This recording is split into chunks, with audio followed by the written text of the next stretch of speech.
प्रिय विद्यार्थियों, बीए भाग द्वितीय की इस सत्र की दूसरी कक्षा में आपका स्वागत है। और यह कक्षा वीडियो द्वारा आपके पढ़ाने की हो रही है। आज हम पिछला जो विषय था हमारा, जो शुरू किया था हमने, उसी को आगे लेकर के चलते हैं। हमने नाटक का अर्थ और परिभाषा जानने के पश्चात उसके तत्व कौन कौन से हो सकते हैं उन पर चर्चा की थी, और हमने ये जान लिए थे कि तत्व कौन कौन से हैं। आज हम उन तत्वों के बारे में संक्षेप में जानने का प्रयास करेंगे।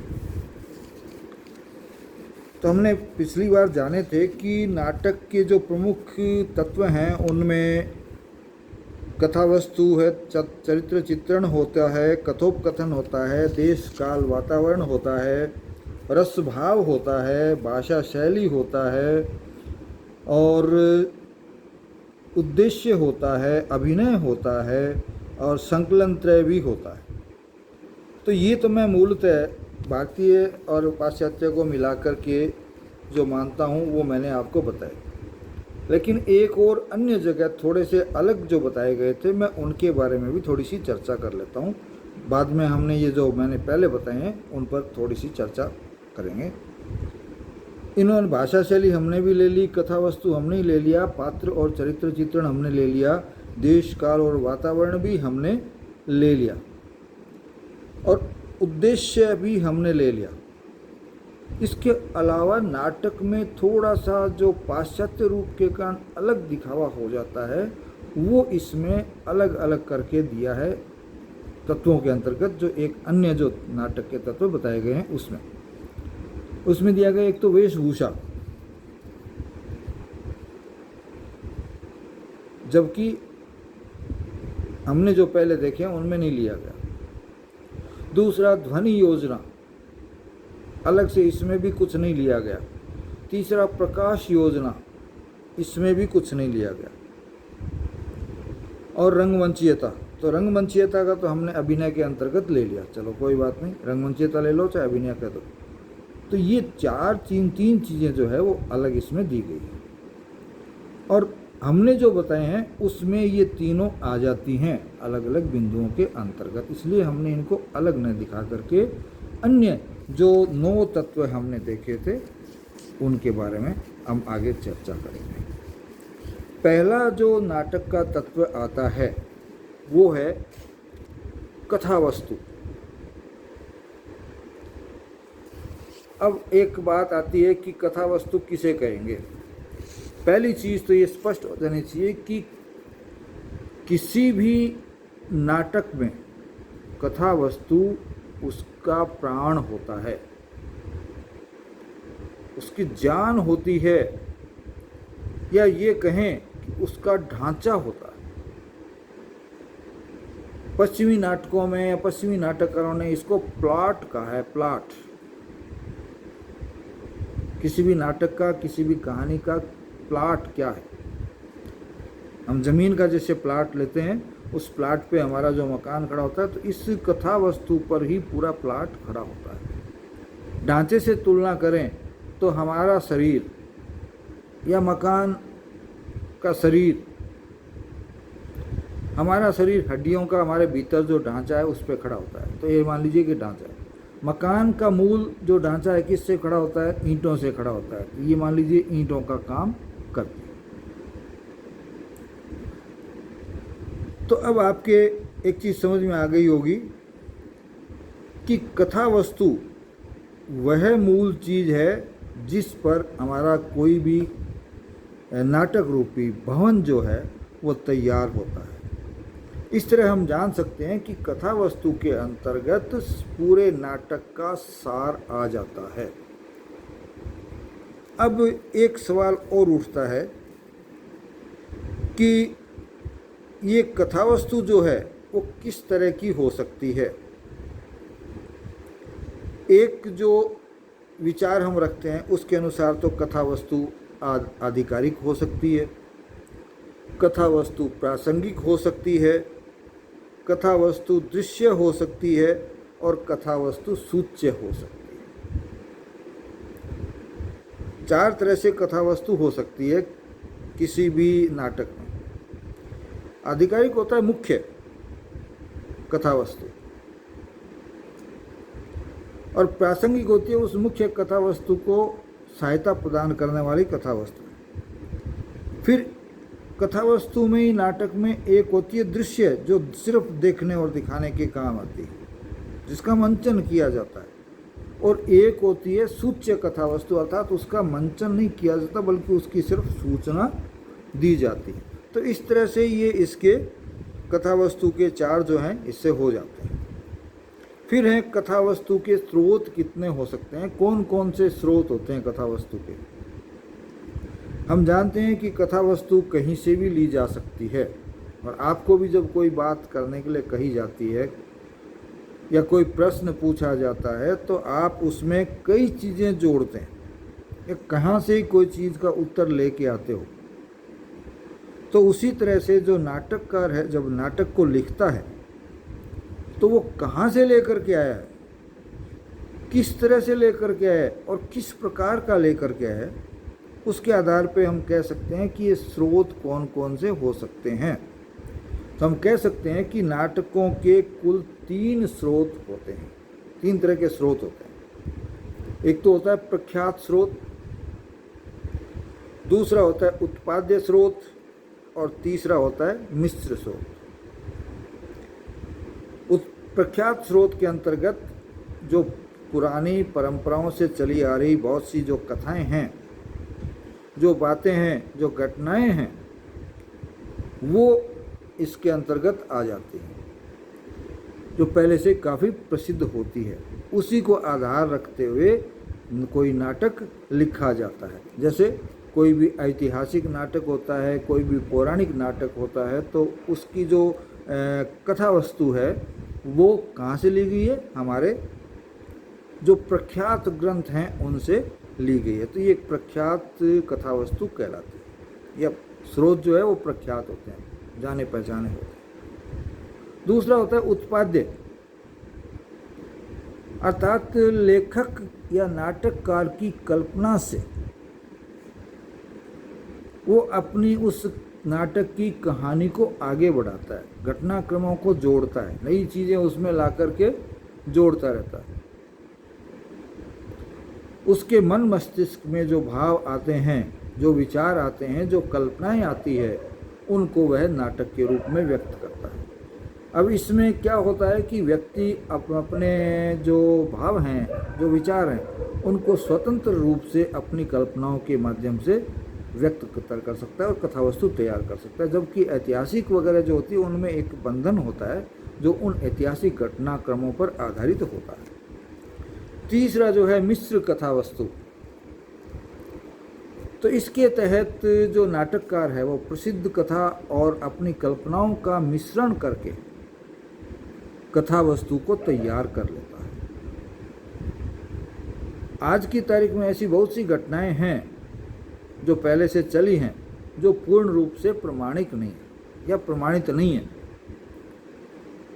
तो फिर उस पर नाटक कैसे लिखा जाए? वो ऐसे होगा कि कुछ तो वो घटनाएं होगी और बाकी निबंध नाटककार उसमें अपनी कल्पनाएं, अपनी कल्पना के माध्यम से घटनाओं को जोड़ करके दर्शकों में उत्सुकता जागृत कर देता है।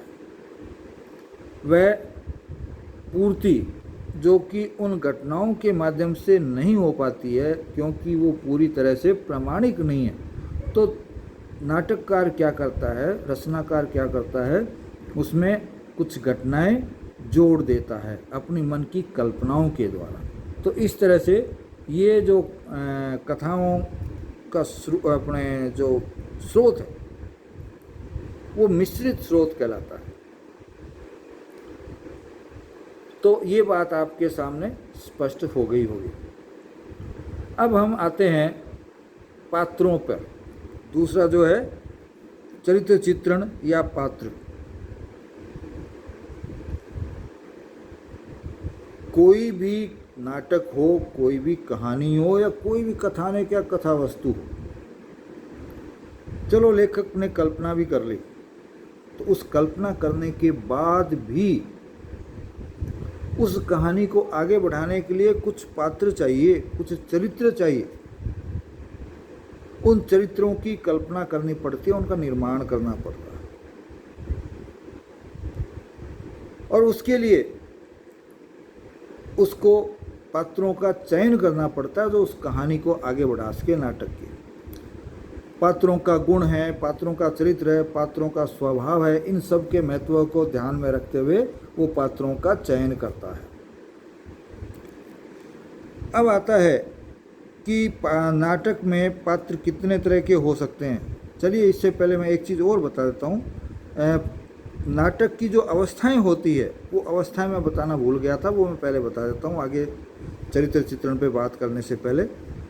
नाटक की 4 अवस्थाएं होती है कथा वस्तु की। प्रस्तावना, प्रारंभिक घटना, फिर है संघर्ष का विकास, फिर है चरम सीमा, फिर है निर्गति या उतार, और चौथा है समापन या समाप्ति। तो इस तरह से पहले तो उस नाटक की भूमिका तैयार की जाती है, फिर जो है घटना का किसी विशेष घटना से प्रारंभ दिखाया जाता है, और प्रारंभ के बाद उसका विकास शुरू होता है, और उस विकास में जीवन के जो संघर्ष हैं उन संघर्षों को दिखाया जाता है, और ये घटनाक्रम आपस में संघर्ष करते टकराते हुए अपनी चरम सीमा तक जा पहुंचते हैं।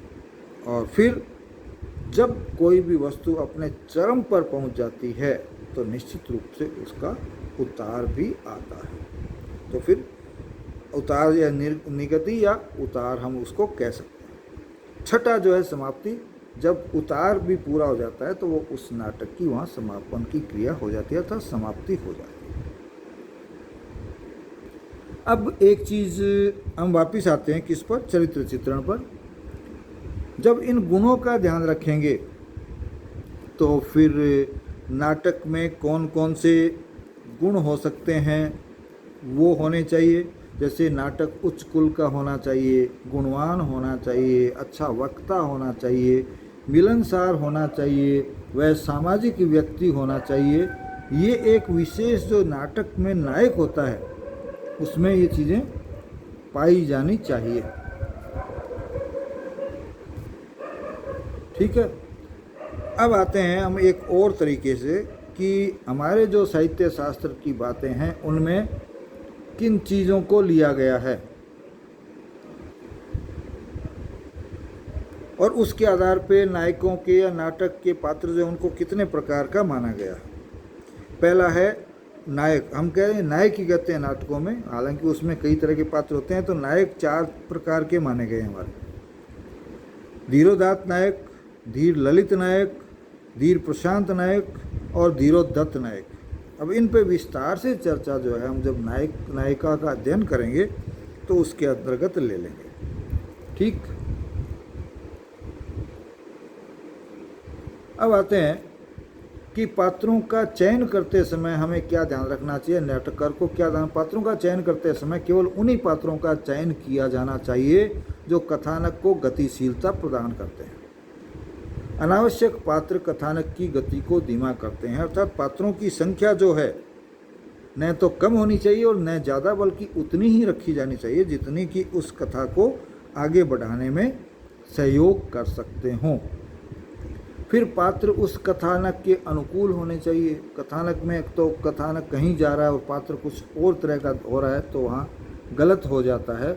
जैसे कि अगर कथानक ग्रामीण परिवेश का है तो पात्र भी ग्रामीण होने चाहिए, और यदि कोई पढ़ा लिखा विद्वान या शहरी क्षेत्र का व्यक्ति दिखाते हैं तो फिर उसके लिए उस तरह की कथा वस्तु में व्यवस्था होनी चाहिए।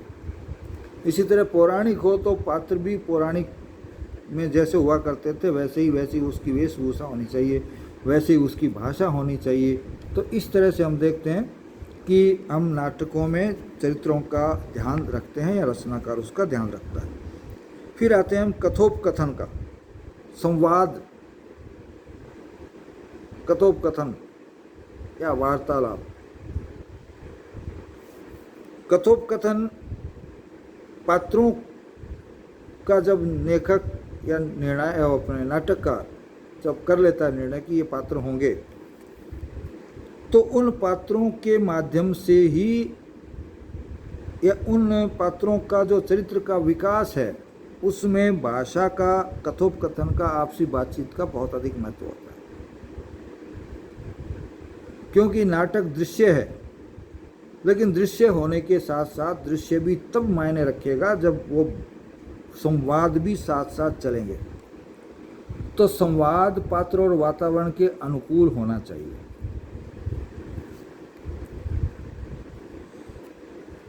ठीक।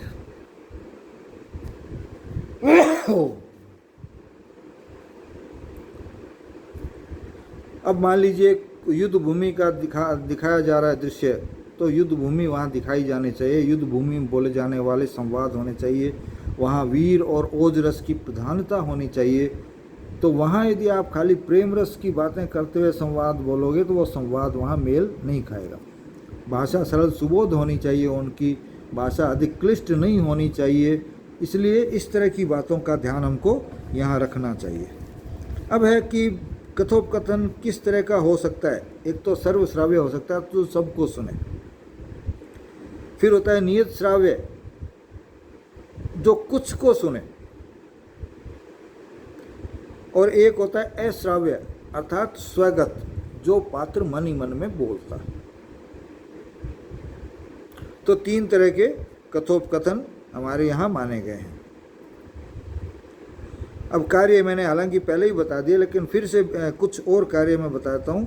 कथा वस्तु का अग्रेषण, अर्थात कथा वस्तु को आगे बढ़ाना, चरित्र चित्रण में सहायक होना है, उनकी सहायता करना, वातावरण की सृष्टि अर्थात वातावरण को निर्माण करना, वातावरण का निर्माण करना, और नाटककार जो उद्देश्य उस नाटक में लेकर के चलता है वो उद्देश्य भी स्पष्ट अभिव्यक्त जो होता है वो इन संवादों के माध्यम से ही होता है। आज हमारे लिए इतना ही काफ़ी है। बाकी बचे हुए तत्वों का अध्ययन हम अगले व्याख्यान में करेंगे। जय हिंद, जय भारत।